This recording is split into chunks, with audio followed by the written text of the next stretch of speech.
आज हम पढ़ेंगे श्री शिव महापुराण के रुद्र संहिता के पार्वती खंड का 22वां भाग। बाकी सारे भाग हमारे चैनल की प्लेलिस्ट में हैं, आप वहां जाकर सुन सकते हैं। तो शुरू करते हैं। देवताओं के अनुरोध से वैष्णव ब्राह्मण के वेश में शिवजी का हिमवान के घर जाना और शिव की निंदा करके पार्वती का विवाह उनके साथ न करने को कहना।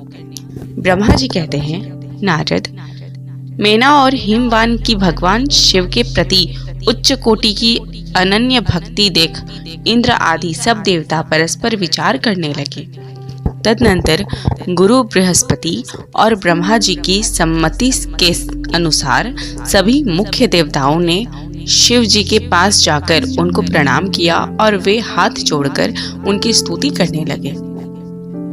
देवता बोले, देवदेव महादेव करुणाकर शंकर, हम आपकी शरण में आए हैं, कृपा कीजिए, आपको नमस्कार है। स्वामीन, आप भक्त वत्सल होने के कारण सदा भक्तों के कार्य सिद्ध करते हैं, दीनों का उद्धार करने वाले और दया के सिंधु हैं तथा भक्तों को विपत्तियों से छुड़वाने वाले हैं।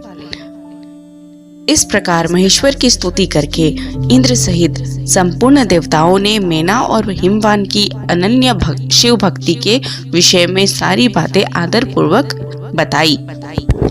देवताओं की यह बात सुनकर महेश्वर ने उनकी प्रार्थना स्वीकार कर ली और हंसते हुए उनसे आश्वासन देकर विदा किया।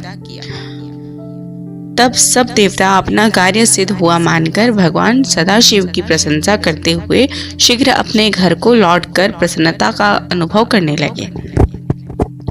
तदनंतर भक्त वत्सल महेश्वर भगवान शंभु, जो माया के स्वामी है, निर्विकार चित्त से शैलराज के यहाँ गए। उस समय गिरिराज हिमवान सभा भवन में बंधु वर्ग से घिरे हुए पार्वती सहित प्रसन्नता पूर्वक बैठे थे। इसी अवसर पर वहां सदाशिव ने पदार्पण किया। वे हाथ में दंड, छत्र, शरीर पर दिव्य वस्त्र, ललाट में उज्जवल तिलक, एक हाथ में स्फटिक की माला और गले में शालग्राम धारण किए भक्ति पूर्वक हरि नाम का जप कर रहे थे और देखने में साधु वेशधारी ब्राह्मण जान पड़ते थे। उन्हें आया देख सपरिवार हिमवान उठकर खड़े हो गए। उन्होंने उन अपूर्व अतिथि देवता को भूतल पर दंड के समान पड़कर भक्ति भाव से साष्टांग प्रणाम किया। देवी पार्वती ब्राह्मण रूपधारी प्राणेश्वर शिव को पहचान गई थी, अतः उन्होंने भी उनको मस्तक झुकाया और मन ही मन बड़ी प्रसन्नता के साथ उनकी स्तुति की। ब्राह्मण रूपधारी शिव ने उन सबको प्रेम पूर्वक आशीर्वाद दिया, किंतु शिवा को सबसे अधिक मनोवांछित शुभाशीर्वाद प्रदान किया। शैलाधिराज हिमवान ने बड़े आदर से उन्हें मधुपर्क आदि पूजन सामग्री भेंट की और ब्राह्मण ने बड़ी प्रसन्नता के साथ वह सब ग्रहण किया। तत्पश्चात गिरिश्रेष्ठ हिमाचल ने उनका कुशल समाचार पूछा। मुने अत्यंत प्रीतिपूर्वक उन द्विजराज की विधिवत पूजा करके शैलराज ने पूछा, आप कौन हैं? तब उन ब्राह्मण शिरोमणि ने गिरिराज से शीघ्र ही आदर पूर्वक कहा। वे श्रेष्ठ ब्राह्मण बोले, गिरिश्रेष्ठ, मैं उत्तम विद्वान वैष्णव ब्राह्मण हूँ और ज्योतिषी की वृत्ति का आश्रय लेकर भूतल पर भ्रमण करता रहता हूँ। मन के समान मेरी गति है। मैं सर्वत्र जाने में समर्थ और गुरु की दी हुई शक्ति से सर्वज्ञ, परोपकारी, शुद्धात्मा, दया सिंधु और विकार नाशक हूँ। मुझे ज्ञात हुआ है कि तुम अपनी इस लक्ष्मी सरीखी सुंदर रूप वाली दिव्य सुलक्षणा अपनी पुत्री को एक आश्रय रहित असंग कुरूप और गुणहीन वर महादेव जी के हाथ में देना चाहते हो।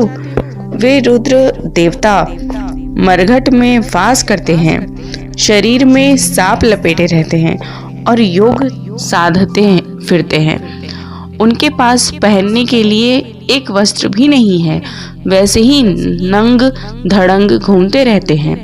आभूषण की जगह सर्प धारण करते हैं। उनके कुल का नाम आज तक किसी को ज्ञात नहीं हुआ। वे कुपात्र और कुशिल हैं। स्वभावतः विहार से दूर रहते हैं। सारे शरीर में भस्म रमाते हैं। क्रोधी और अविवेकी हैं। उनकी अवस्था कितनी है यह किसी को ज्ञात नहीं।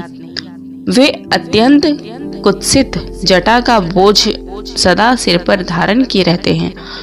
वे भले बुरे सबको आश्रय देने वाले भ्रमणशील नागहारधारी भिक्षुक, कुमार्ग परायण तथा हठपूर्वक वैदिक मार्ग का त्याग करने वाले हैं। ऐसे अयोग्य वर को आप अपनी बेटी ब्याहना चाहते हो? अचल राज, अवश्य ही आपका यह विचार मंगलदायक नहीं है। नारायण कुल में उत्पन्न ज्ञानियों में श्रेष्ठ गिरिराज, मेरे कथन का मर्म समझो। तुमने जिस पात्र को ढूंढ रखा है वह इस योग्य नहीं है कि उसके हाथ में पार्वती का हाथ दिया जाए। शैलराज, तुम ही देखो, उनके एक भी भाई बंधु नहीं है। तुम तो बड़े बड़े रत्नों की खान हो, किंतु उनके घर में भूजी भांग भी नहीं है। वे सर्वथा निर्धन हैं। गिरिराज, तुम शीघ्र ही अपनी